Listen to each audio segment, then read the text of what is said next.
السلام عليكم. اشتقت لكم كتير من الفيديو الماضي. اليوم أحبائي رح نعمل العسل الأسود بطريقة كتير سهلة. هلأ فيكم تعملوه وتستفيدوا منه.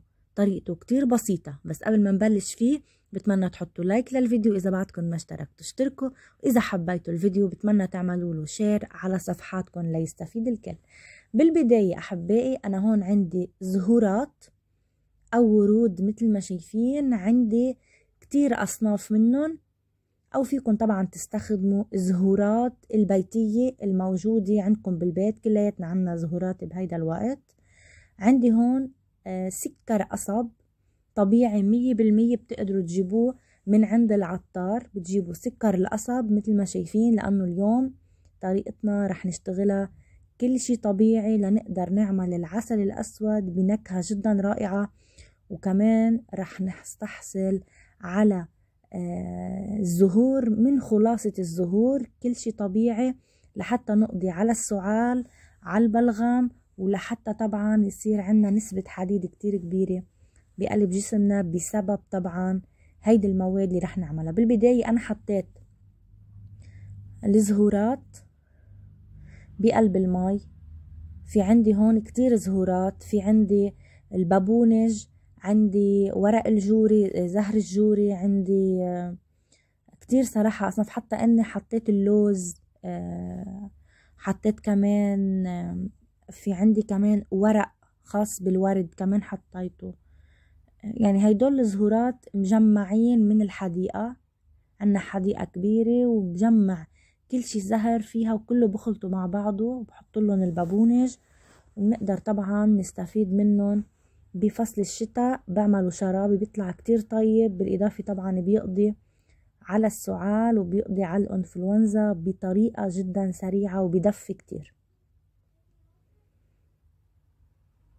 هون بعد ما غليته لمدة 10 دقايق، يعني بعد ما غلى تركته يغلي 10 دقايق، رح صفي كل الزهر منه ورح انطر شوي صغيرة على المي، رح حطهم على جنب لحتى باشر بطريقة عملان العسل الأسود. طريقته أحبائي كتير سهلة، أنا حبيت أعمله بهيدي الطريقة لحتى أحصل على نكهة كتير طيبة. عندي هيدا الكوب الكبير رح ننزل فيه المي مثل ما شايفين، أو مية الزهورات. ليش حطيتهم بالكوب؟ لأنه أنا بدي أخذ المعيار المظبوط لحتى تقدروا تعملوا عندكم ببيتكم بكل بساطة. وصل عندي لهون، يعني مش الكوب منه كامل، فإذا أنا وصل لعندي لهون مفروض حط نفس الكمية السكر على مرحلتين. يعني أنا هون عندي كوب واحد طلع تقريبا أقل شوي من الكوب، بحط كوبين من السكر ناقص. شفتوا كيف؟ رح حط كوبين. هيدا أول كوب وهيدا الكوب التاني.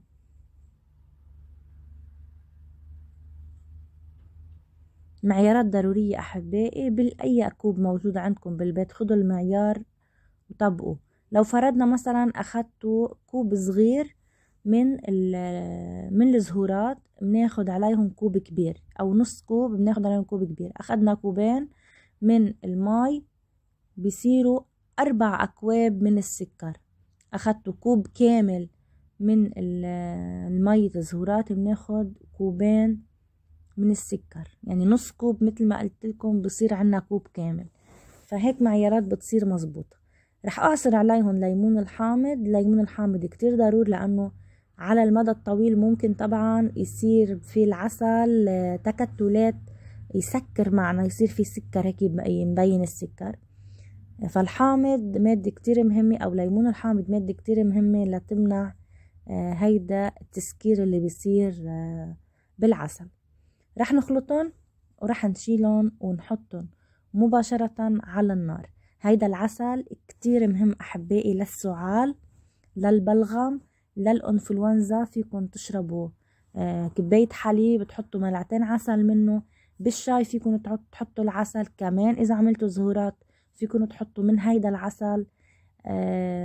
إذا حابين ملع على الريق الصبح غير شكل. كل شي اشتغلنا بطريقة طبيعية، ما حطينا إضافات ما بتسوى بالمرة. سكر طبيعي، عنا زهورات طبيعية. طريقته كتير سهلة أحبائي. إذا ما عندكم او ما قدرتوا تحصلوا على سكر القصب، فيكم تجيبوا القصب ينعصر وبمية القصب تنغلى، تضلكم تغلوا فيها لمدة تقريبا لمدة 3 ساعات، كمان بتحصلوا أحبائي على نفس النتيجة. بس أنا أحبيت أعملكم إياها بسكر القصب لأنه موجود عندي بالبيت. هون بلش يغلي، تقريبا بدنا نتركه يغلي لمدة 10 دقايق. طبعا بده يصير يفور، وقت يفور أنا بدي خفف النار. طبعا هيدا التفوير بسبب سكر القصب، شي طبيعي انه يفور. كل ما يفور انا بخفف النار، بس لاحظ انه التفوير راح برجع بقوي النار من جديد. اذا لمدة 10 دقايق بضلني اغلي فيهم، وشوي شوي رح يتقل المزيج. بتمنى احبائي تنشروا هيدا الفيديو او تعملوا له مشاركة على صفحاتكم لحتى يوصل لاكبر عدد من الناس، وكل الناس تستفيد من هيدي المعلومات اللي قدمتها. طريقتها كتير بسيطة مثل ما شفتوا. هلأ إذا ما عندكم المكونات بالبيت فيكم تجيبوهم من عند العطار وتعملوهم بكل بساطة. وإذا كمان ما عندكم الزهورات فيكم كمان تجيبوهم من عند العطار، بتقولوا له بدنا زهورات على أنواعها، كمان بيعطيكم إياها بكل بساطة وسعرها كتير رخيص.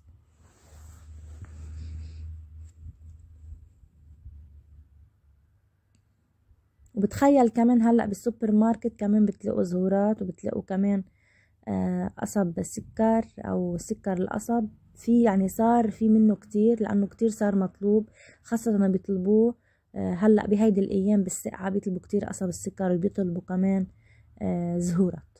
رح نزلهم هلأ. طبعا هني بعدهم يعني رخوين، مش كتير شادين لانه بعده عندي العسل بعده عندي سخن. وقت يبرد رح يتقل كتير ويصير مثله مثل مزيج العسل نفس الشي، فمفروض ننطره لحتى يبرد. بس انا طبعا حبيت هلأ فرجيكم كيف عندي العسل هيك اسم الله لونه، حتى ريحته، ريحة الزهر اللي فيه، الزهورات اللي فيه معطية يعني عبق عندي بالمطبخ، ريحته ما شاء الله بتجنن. هون بلش يتقل عندي مثل ما شايفين، بلش يتقل شوي شوي لانه بلش يبرد. هلأ بس يبرد على الاخر رح يتقل عندي، اكيد مش رح اتركه هيك. انا هلأ احبائي رح شيله وحطه بوعاء خاص او حتى بأرطميز موجود عندي بالبيت.